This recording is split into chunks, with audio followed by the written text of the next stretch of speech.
bullicio de la ciudad y se van apagando las luces de la casa, se enciende la luz del entendimiento. Desde este momento comienza Puerto de Libros, Librería Radiofónica, programa que contiene todos sus elementos tipo A.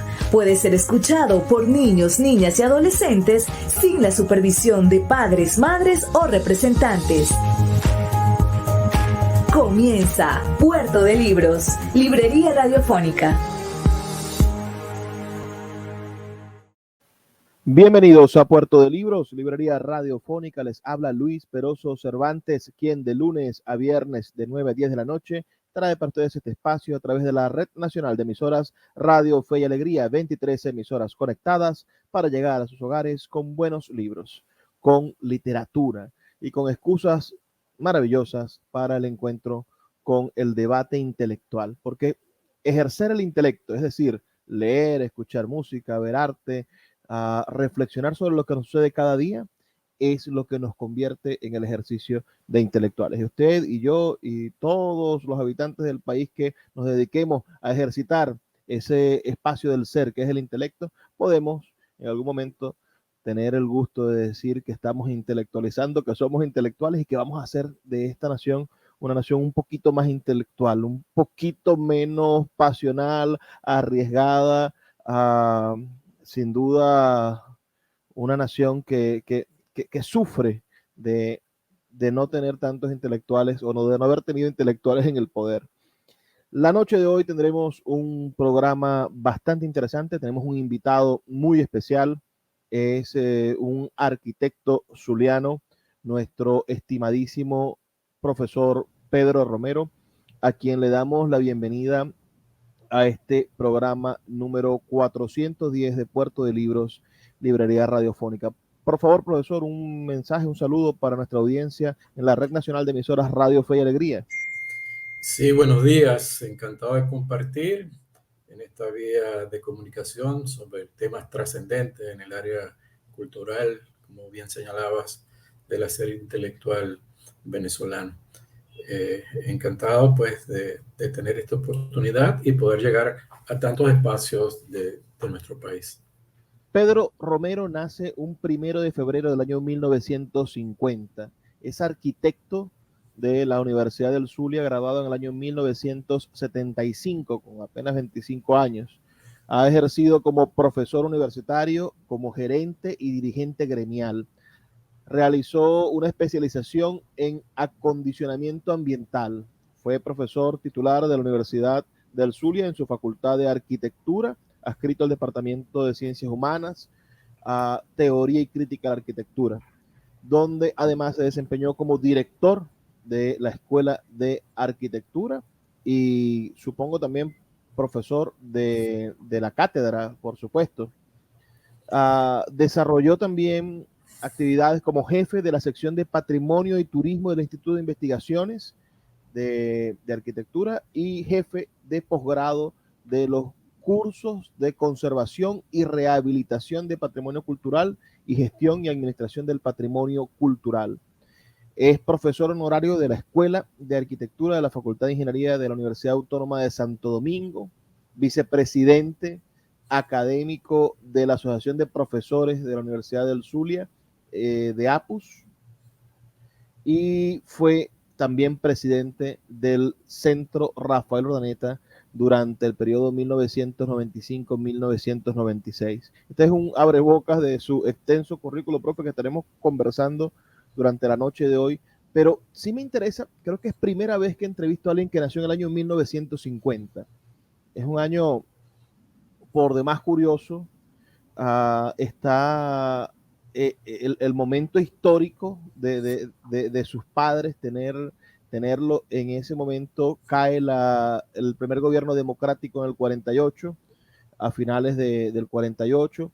Se instaura en el 50 ya todo el poderío de Pérez Jiménez, y Pérez Jiménez se quita de algún modo la silueta de la Junta Militar para ser el presidente de la República o autonombrarse presidente de la República en el 51.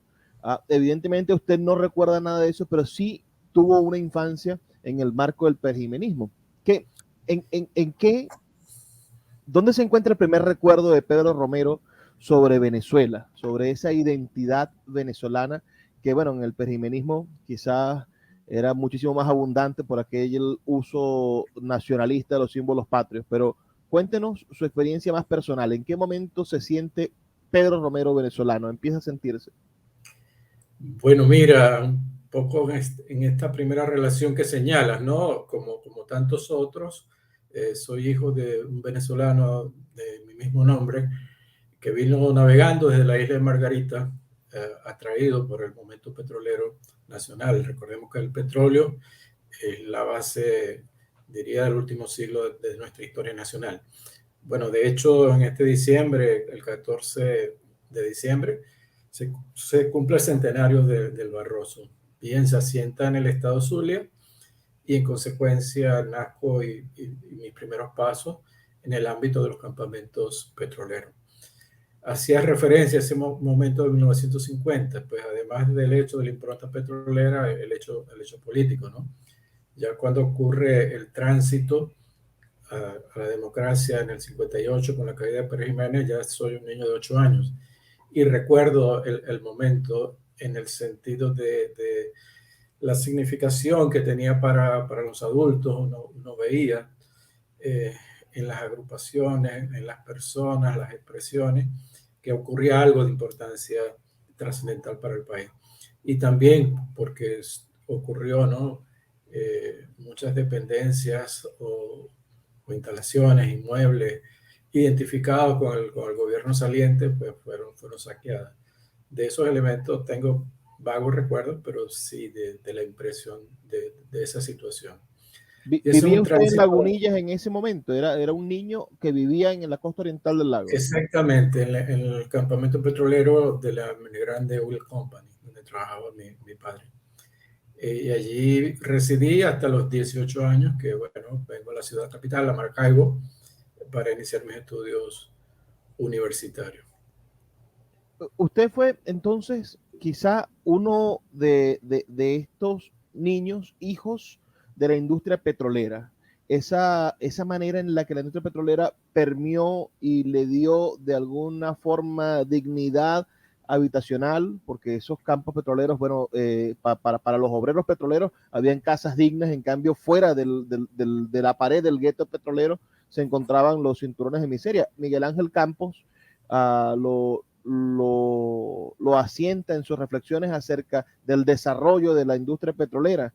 En algún momento la industria petrolera fue un gran imán para muchísimas cosas y los que no lograban entrar, bueno, empezaron a congestionar las ciudades y por eso Maracaibo o la costa oriental termina siendo un espacio de densidad poblacional cuando no había sentido que hubiese densidad poblacional para la cantidad de personas que hay en el país y el tamaño de la nación.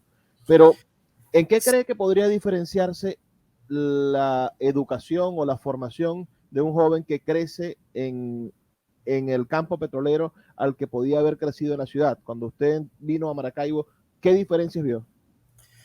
Bueno, mira, tal vez una formación, si se quiere, más equilibrada en las escuelas de las empresas petroleras. Equilibrada en el sentido que igual que recibía pues, el programa orientado seguramente desde el Ministerio de Educación en cuanto a contenido, también hay un componente práctico importante. De los 5 días del año, perdón, de la semana de clases, un día, el día jueves, recuerdo, era reservado para aprender un oficio.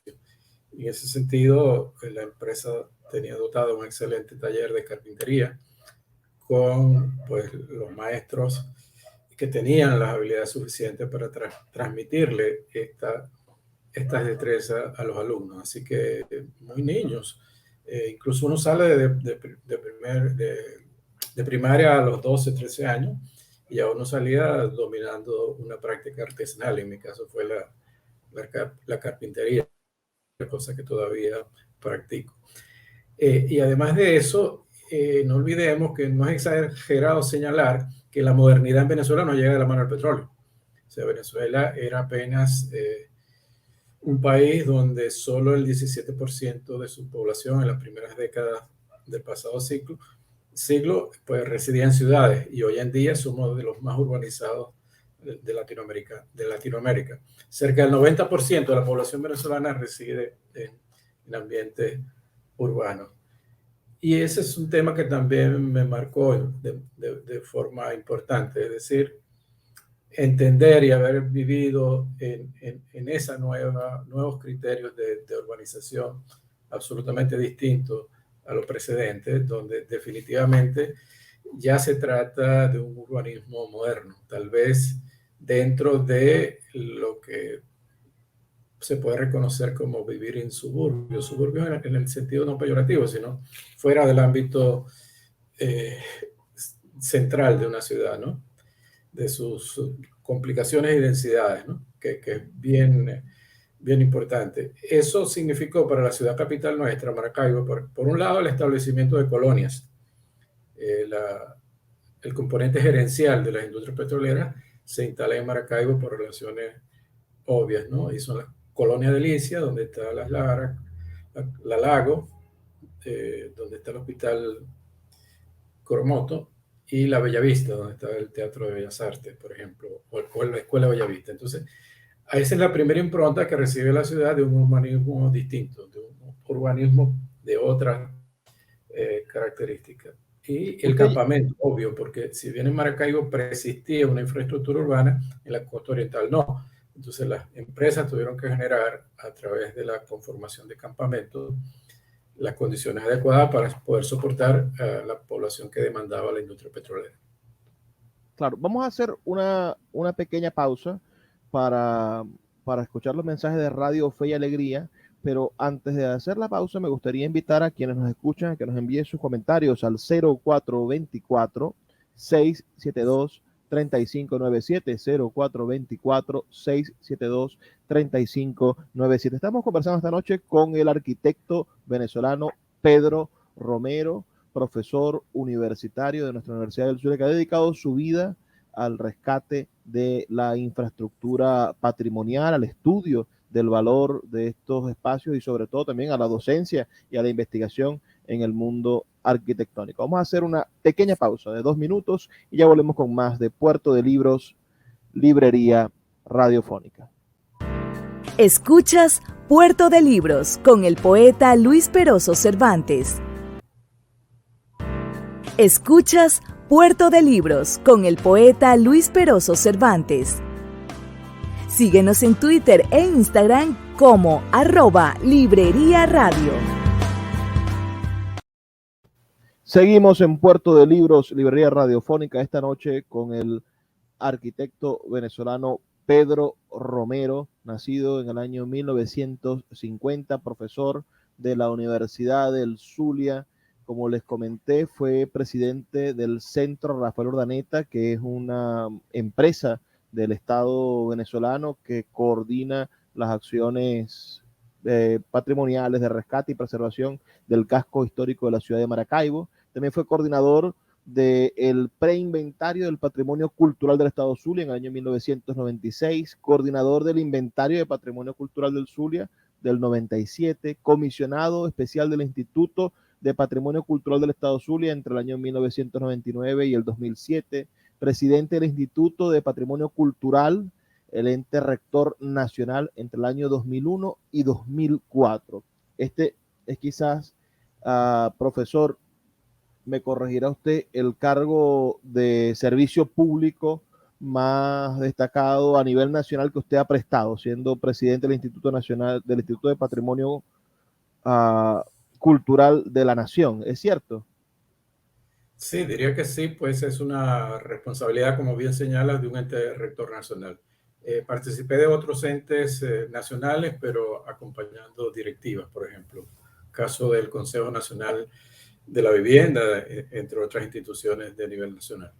Pero antes de llegar a esa actualidad, bueno, relativa actualidad, hace unos 20 años que estaba usted gestionando ese espacio, me gustaría saber en qué momento las aspiraciones de un joven de, digamos, 20 años, 1970, me dice que a los 18 años vino a Maracaibo, sí. Entonces pensemos en el año 1968, ¿en qué momento este joven decide que su pasión es la arquitectura. ¿Por qué? ¿Por qué la figura arquitectónica? ¿Por qué esa especie de área del conocimiento que puede llevarnos, por supuesto, desde la construcción hasta el arte, ¿no? Porque ven historia del arte, son verdaderamente, es una profesión que va entre lo técnico y lo artístico. ¿Por qué estudiar arquitectura? Sí, bueno, por la última frase que has señalado, ¿no? Su orientación hacia lo técnico y lo artístico. Ya en mi desarrollo a nivel de secundaria, pues no tenía inclinaciones, por ejemplo, más hacia la formación técnica. Recuerda que existía la opción de ir a estudios humanísticos o estudios del área científica, ¿no?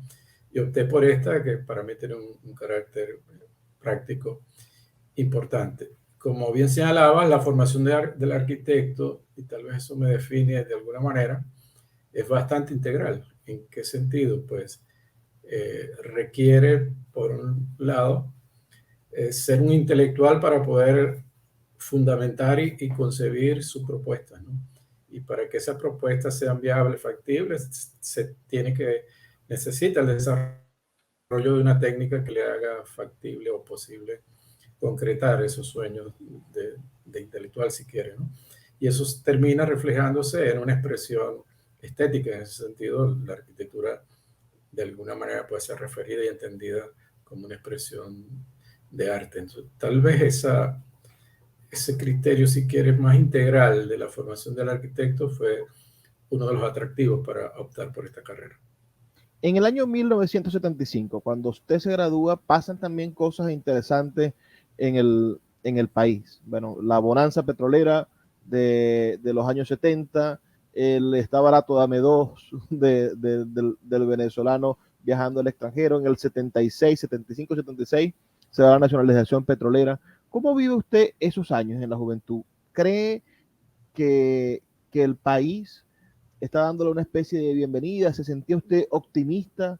¿Cómo recuerda la Venezuela de los años 70?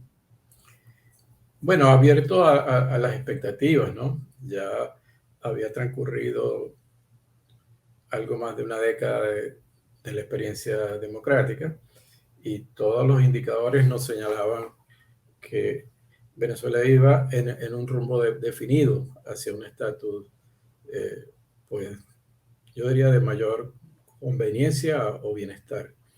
De hecho, uno lo ve reflejado. Por ejemplo, la mayoría de nuestros profesores, posteriormente fueron colegas, porque yo me gradué y prácticamente al año siguiente ingreso a la docencia, eran profesores provenientes del sur de nuestra América, ¿no? Fundamentalmente argentinos, uruguayos, colombianos, por la situación política de aquellos momentos, ¿no? Y en Venezuela nuestra escuela de arquitectura se funda en la década del 60, sus primeros años, 62, 63.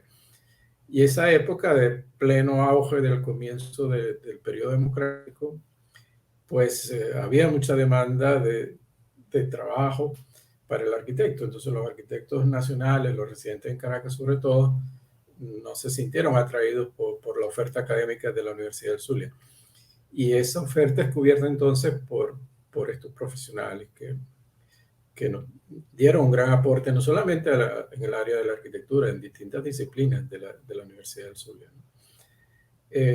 Y en ese sentido, uno tiene una visión de su país, obvio, que apunta hacia un porvenir definido, y también las referencias que nos traen estos profesores, que además de la academia, pues te transmiten, ¿no?, las razones y situaciones que le hacen comprometerse con su ejercicio profesional en otras latitudes.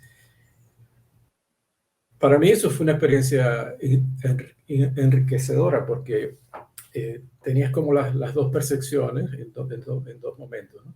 Y lamentablemente, pues, así es la historia. Pues nos toca vivir después a los venezolanos en pleno siglo XXI estos marcos políticos, pues, que dificultan de alguna manera el tener claridad de la trascendencia hacia dónde debe conducirse el país. Pero en síntesis, volviendo a tu pregunta, sí, un momento de plena expectativa. en el ejercicio profesional y en la continuidad de la formación. En ese momento, recuerdas, estaban abiertas las opciones para estudiar en el exterior, la Gran Mariscal de Ayacucho, etc.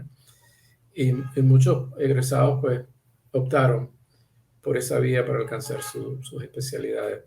Yo, por el contrario, he tenido una orientación distinta. Es decir, luego de egresado como arquitecto, en vez de dirigirme a una especialidad muy particular, más bien busqué ampliar el horizonte de comprensión de lo que debe ser la actuación urbana de un arquitecto urbano, arquitectónica, obviamente. ¿En qué sentido? Bueno, mi primera especialidad la hago en el tema de la ecología. La ecología como ciencia de relaciones, pues te da una comprensión importante del entorno donde nos toca actuar como arquitecto. Y en paralelo, pues en la misma Universidad del Zulia, acudí a la Escuela de Filosofía, justamente en la licenciatura de esa área, para alcanzar las razones y explicaciones del ser, no solamente de la arquitectura, sino en general de lo que debe significar la actuación en lo político-social de todo profesional venezolano. Esa era una de mis preguntas, me voy a adelantar a ella, y es que en el año 1984 su primer libro se titula Historia precolombina Historia precolombina, una reflexión desde la filosofía de la historia. Entonces, dentro de su bibliografía, es quizás el único libro dedicado directamente al asunto filosófico. Quería preguntarle un poco por ese libro, ¿qué lo motivó? Hay otro similar también en relación a la ecología y arquitectura, ¿no?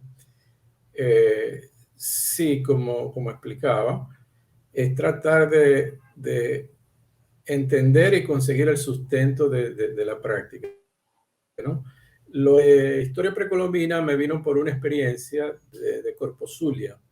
Cuando Corpo Zulia decide emprender su programa sidero-carbonífero, que lamentablemente terminó solo en la explotación del carbón y no en la instalación de una industria que abajo del procesamiento de nuestra materia prima adquiriera mayor valor en todo sentido. Se decide que esa explotación de carbón es la microrregión Guasares-Ocuy.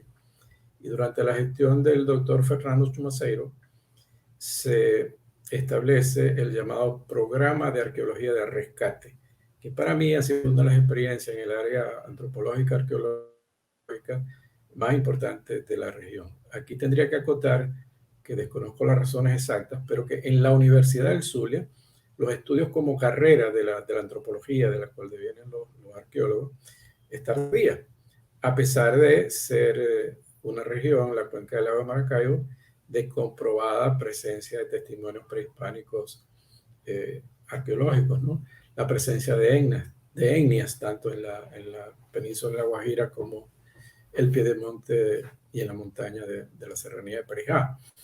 Y ni hablar de todo el contingente que acude al llamado del petróleo. Si tuviera que especular, ¿por qué cree usted que Venezuela no se ha dedicado a sus estudios arqueológicos? Si tuviese que especular, si está dando una opinión, ¿por qué no volvemos a esa historia, a esa fuente histórica de hace tantos miles de años? Porque de alguna manera se subestimó la importancia de ese legado patrimonial histórico venezolano, ¿no?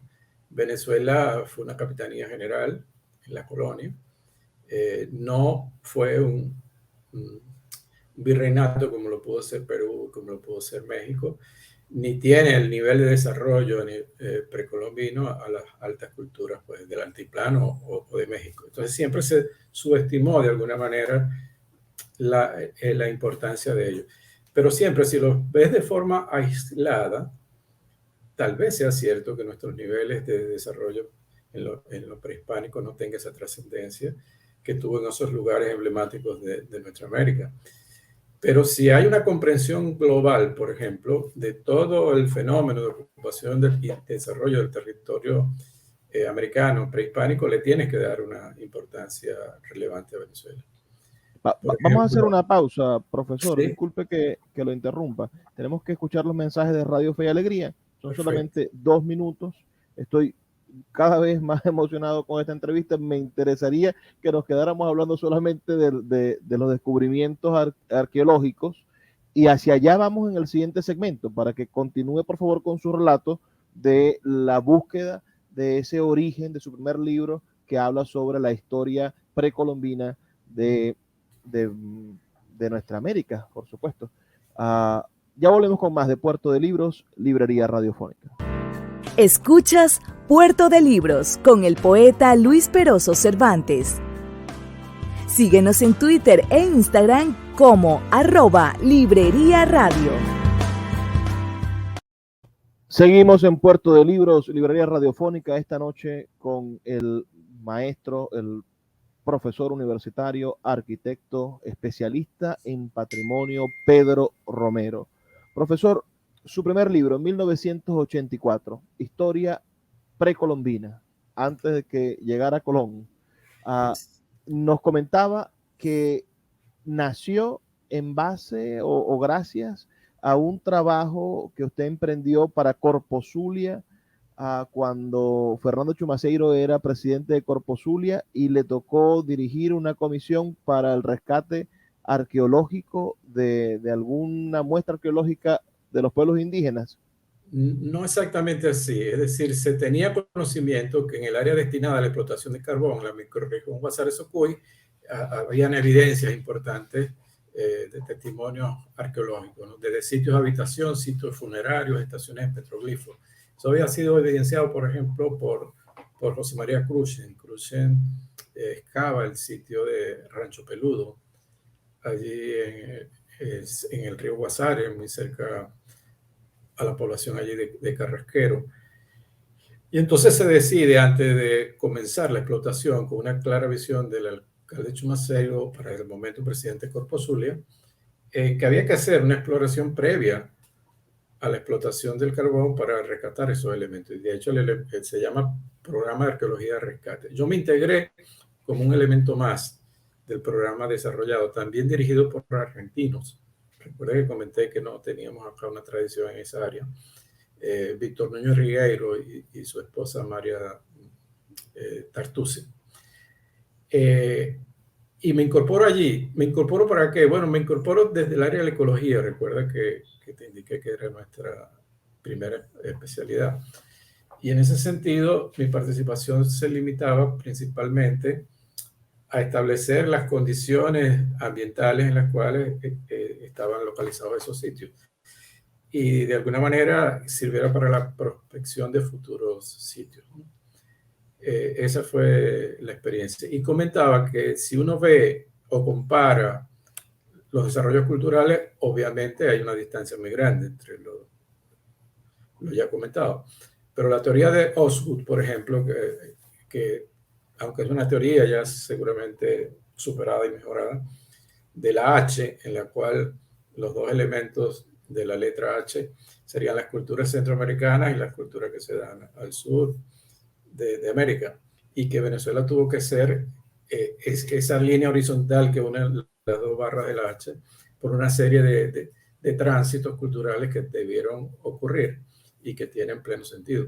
Igual, el pasado prehispánico de todas las islas inmediatas nuestras, allí hay una participación importante de los asentamientos venezolanos, porque, por ejemplo, está comprobado, pues en el caso de Los Roques hay un sitio sagrado, la isla de Dos Mosquices, que no tiene condiciones para sostener población y sin embargo hay un sitio funerario muy, muy importante, lo cual era una población de culto, ¿no?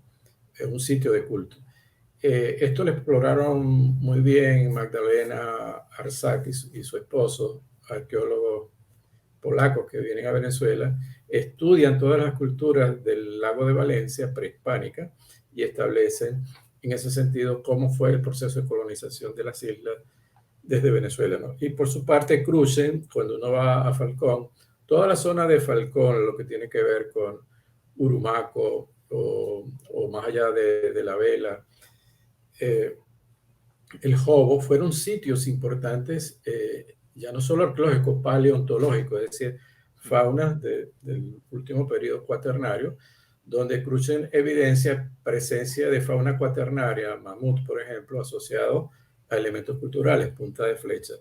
Y de hecho, durante nuestra experiencia en el Instituto de Patrimonio Cultural, en el sitio del Jobo, en Taima, allí en Falcón, se realizó un museo sitio. ¿Por qué un museo sitio? Bueno, para no trasladar las evidencias a un museo convencional, se descubrió el sitio paleontológico de Crutzen y allí se expuso pues, la importancia de la paleontología de Crutzen, que en la cronología que establece Crutzen ubica como pobladores paleoindios desde 10.000 años atrás hasta 5.000 más o menos. Luego él entra en otra categorización de mesoindios que ya comienzan a la práctica de la agricultura que le permite asentarse permanentemente en el territorio y desarrollar población. Neoindios ya mucho más recientes y los indohispanos que son, digamos, lo que acontece a partir del contacto con Europa. Bueno, es una historia que tiene que ser conocida, que tiene que ser contada, que es importante señalar y bueno, quise hacer esa reflexión. ¿Por qué ligada a la filosofía? Sería la pregunta. Porque muchas veces esas razones culturales que nos antecedieron son ignoradas, no siempre por una omisión, no simplemente por una omisión, a veces interesadamente. Es como negarte la posibilidad de ser, es decir, que no tengas plena conciencia, ¿verdad?, de que tú eres no solamente un ser humano, sino un ser trascendente y de importancia para el desarrollo del país. Por eso que me parece perfectamente bien que se intente siempre, de alguna manera, sostener la importancia de nuestras culturas primigenias, ¿no? Se relate también ese pasado. Yo siento que hemos dejado a las culturas indígenas en la victimización de la colonia y allí escondemos, no entendemos, bueno, que hace 10.000 años habían personas aquí, es decir, estaban poblando y estaban... Pero no solamente eso, sino Crutzen demuestra que el sitio del Jobo fue un taller de fabricación de elementos líticos que desde allí se disgregó para el resto de América, de Sudamérica. Entonces, fíjate, en ese estadio, ¿sí?, de paleoindio, ahí podríamos ser perfectamente los avanzados, porque hace 10.000 años no estaban establecidas la cultura del altiplano o del sur.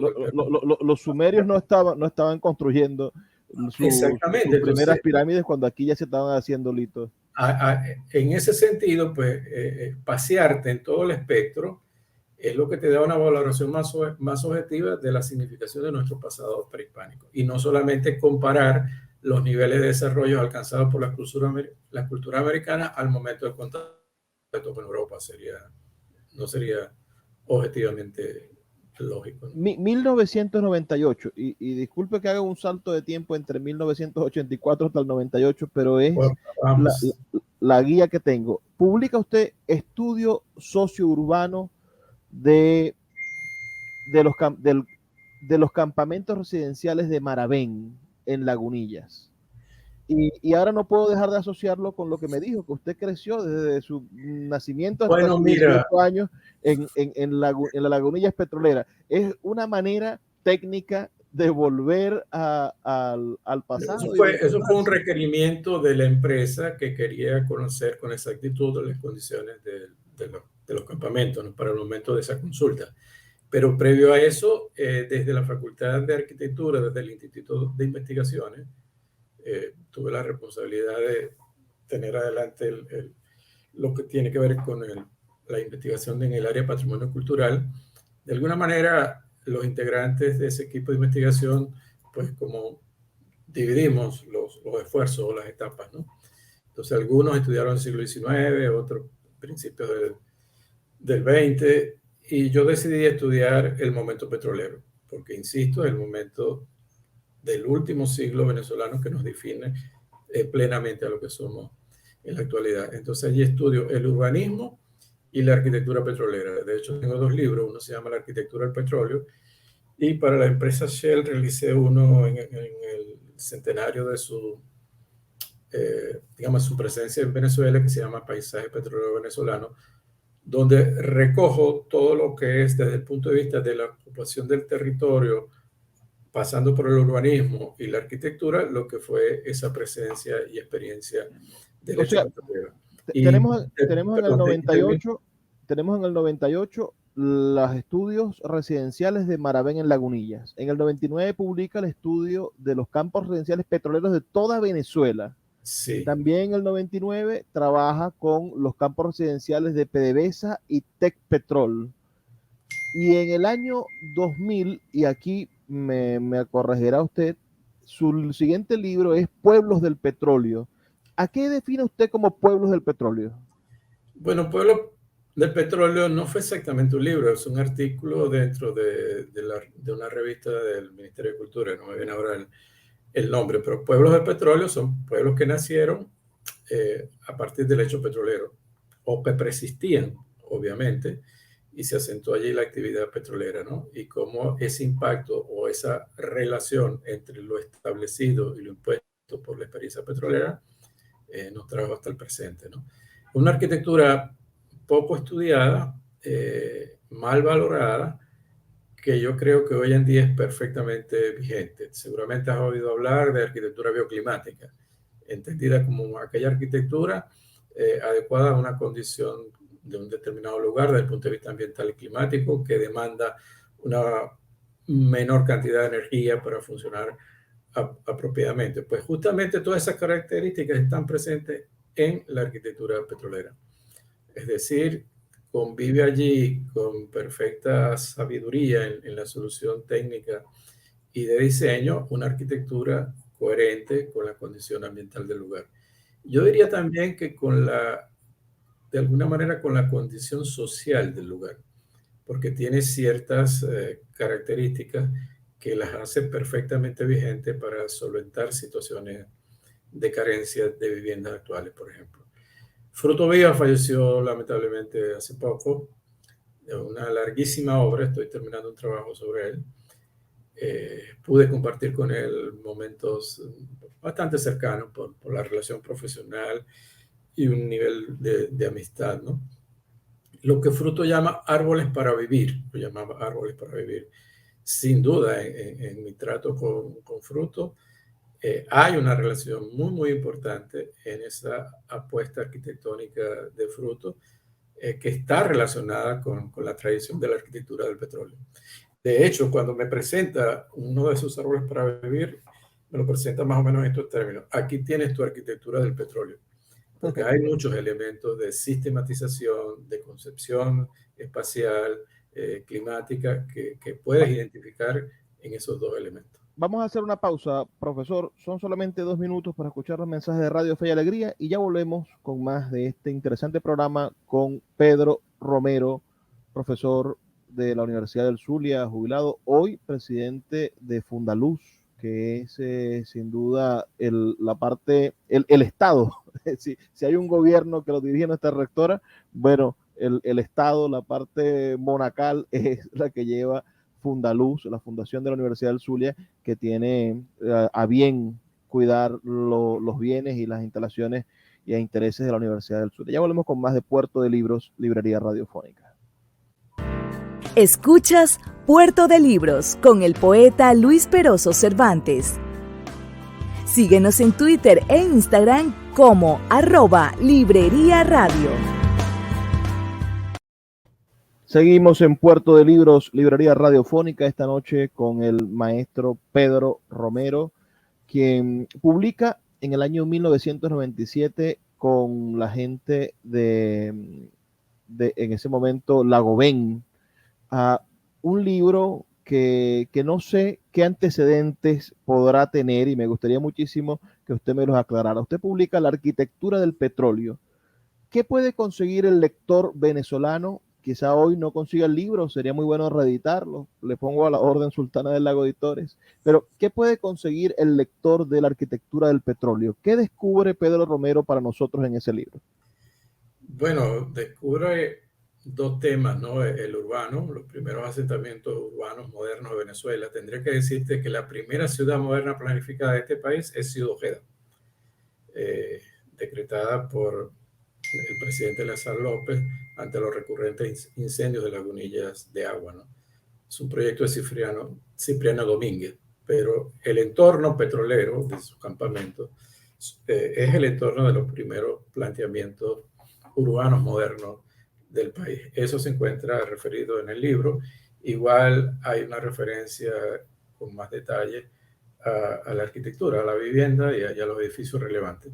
Pero luego, no sé si está referido en el resumen que tiene, lo que hice en el 2010 para Shell, si es más actualizado, es una referencia muy completa de toda esa arquitectura, no solamente a nivel de Maracaibo o del Zulia, sino de toda Venezuela.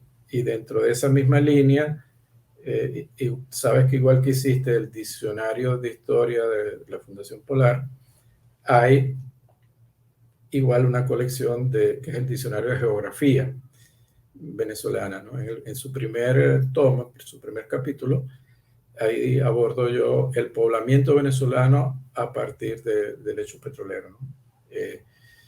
Mi trabajo está antecedido por la ocupación del territorio previo al petróleo, desarrollado por Elías Pinos Iturrieta. La colaboración mía es seguida, un poco mostrando de qué manera se ordenó el territorio venezolano a partir del hecho petrolero. Esas son las referencias que se pueden encontrar allí.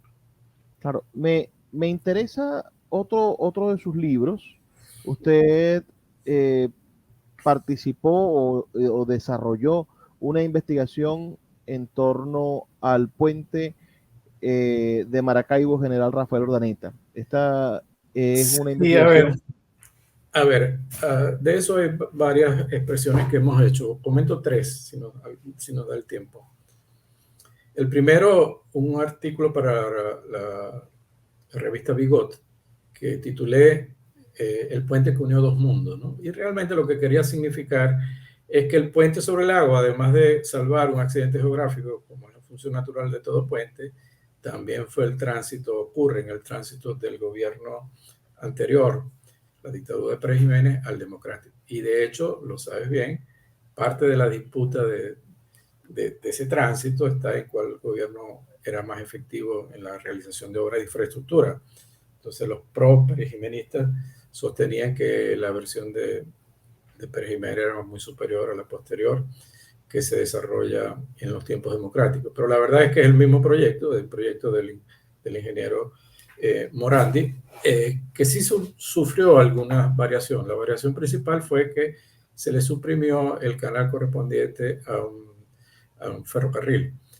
La justificación se puede entender fácilmente. Si el país no desarrolló una red ferroviaria, ¿para qué iban a instalar al puente esa alternativa?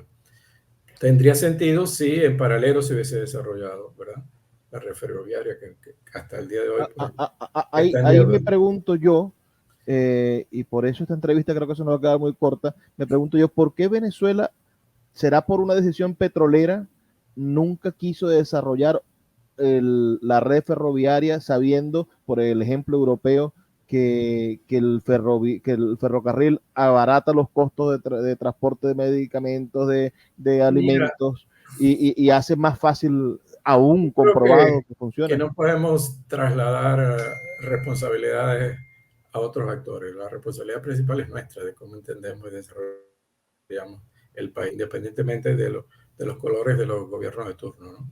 Aún hoy pues hay mucha obra iniciada que no ha tenido un final adecuado. Y en referencia al puente también, el pasado año 2021, junto a otros colegas, Francisco Mutiel, Ignacio Oteiza, ambos arquitectos, y el ingeniero Sebastián Delgado, presentamos el puente sobre el lago en un evento que se dio en Portugal sobre construcciones históricas, ¿no? Y tuvimos la oportunidad de presentar lo que significa el puente sobre el lago, todo su sentido, que no lo podemos agotar acá, y su valoración. Esa misma ponencia la repetimos en la Academia Nacional de Ingeniería y Hábitat venezolana. Formo parte de la Comisión de Historia de esa Academia Nacional, y también realizamos un expediente muy completo para su declaratoria como monumento nacional, objetivo que no hemos alcanzado, pues. Es un expediente, yo diría, que perfectamente da para más de un libro, en el cual se justifica plenamente la declaratoria como monumento nacional. En Venezuela tú tienes 3 declaratorias. Monumento nacional, la dicta el presidente de la República en Consejo de Ministros, esa es la gran deuda, el puente no la tiene. La segunda es bien de interés cultural, que la dicta el Instituto de Patrimonio Cultural, por el presidente. Tuve la oportunidad de dictarla cuando me tocó ejercer ese cargo.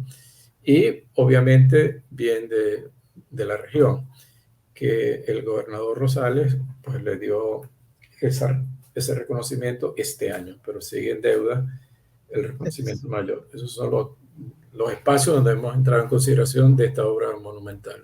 60 años acaba de cumplir el puente. Yo, Sí. en el momento en el que se dieron esas celebraciones, hice unas aseveraciones muy críticas, porque evidentemente querer hacer una cultura maniqueísta y reducir la zulianidad a elementos físicos, a elementos, bueno, atrapables como el puente, decir, no, el puente es zulianidad, a mí eso me choca, ¿no? Porque decir, ay, si el puente se cae la zulianidad. Sí, Si el pero puente esa se cae zulianidad, la por zulianidad. ejemplo, tendría que haber ido acompañada. Ese decreto tuvo que ir acompañado con el reclamo de que le regresaran la administración del puente a la región. Cuando uno revisa en ese expediente sus distintos estatus, ¿no? Se observa claramente que la mejor condición del puente y su mayor atención la ha recibido en los momentos en los cuales la administración de su mantenimiento se da en nuestro estado. El esquema central no ha tenido la misma eficiencia. Entonces yo creo que el decreto sí, para reivindicar la zulianidad, pero tendría que venir acompañado del otro reclamo, que creo que es un reclamo bien sentido. Pero usted como arquitecto, evidentemente la arquitectura manifiesta lo que somos, en el sentido en el que nosotros nos parecemos a nuestras casas, o queremos que nuestras casas poco a poco se parezcan a nosotros. La identidad está quizás ligada a esas estructuras físicas que nos representan. Pero sí, no es tan sencillo porque la expresión arquitectónica no es exclusiva de un momento dado, ¿no? Es parte de un proceso. Entonces, conseguir esas identidades tan directas no es fácil, pero sí, de alguna manera, refleja la sociedad que la hace posible, sin duda.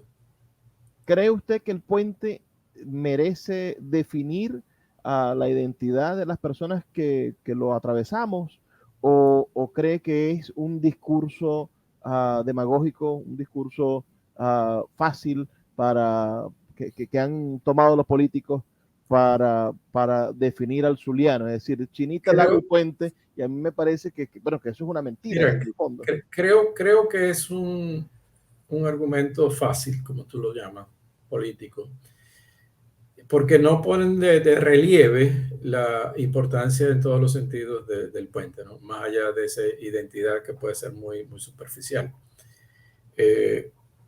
Y en ese sentido creo que parte de la deuda es dar a conocer esos verdaderos valores encerrados en el puente. Por ejemplo, si bien es un proyecto concebido por un catedrático italiano, Ricardo Morandi, y donde participaron empresas muy importantes a nivel europeo, alemanes sobre todo, la contribución principal fue de la ingeniería venezolana, a la par, sin ninguna, digamos, a menos de los otros niveles de la ingeniería que participaron allí, ¿no?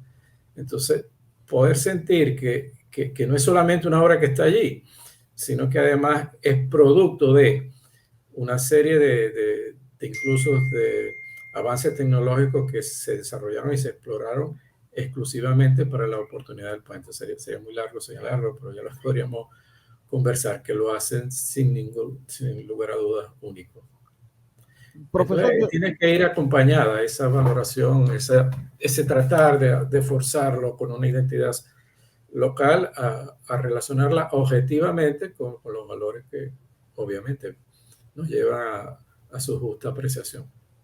Profe, no sé cómo está su agenda, pero a mí me encantaría que esta fuese una entrevista en 2 tandas. Es decir, que pudiéramos tener este programa esta noche y la noche de mañana, bueno, poder continuar con Yo esta encantado, ¿no? No tuvimos mucho tiempo de hablar sobre el patrimonio cultural, por ejemplo, pero en el patrimonio cultural no ocurre nada distinto a lo que ocurre nacionalmente, está fracturada la Si a institucionalidad. usted le parece, continuamos grabando y mañana nuestros escuchas continúan con esta conversación que tenemos. Perfecto, de acuerdo. Bueno, para todos los que nos han estado escuchando, debemos despedirnos ya. La radio es así, tiene un tiempo muy definido, pero el día de mañana vamos a poder continuar con este programa dedicado a ahondar sobre cómo la arquitectura se transforma en patrimonio cultural. Estoy hablando con el maestro Pedro Romero. Sus comentarios, por favor, al 0424 672 3597. Trabajo para ustedes Luis Peroso Cervantes, quien lo hace todos los días con muchísimo cariño a través de la Red Nacional de Emisoras Radio, Fe y Alegría. Nos escuchamos el día de mañana. Por favor, sean felices, lean poesía.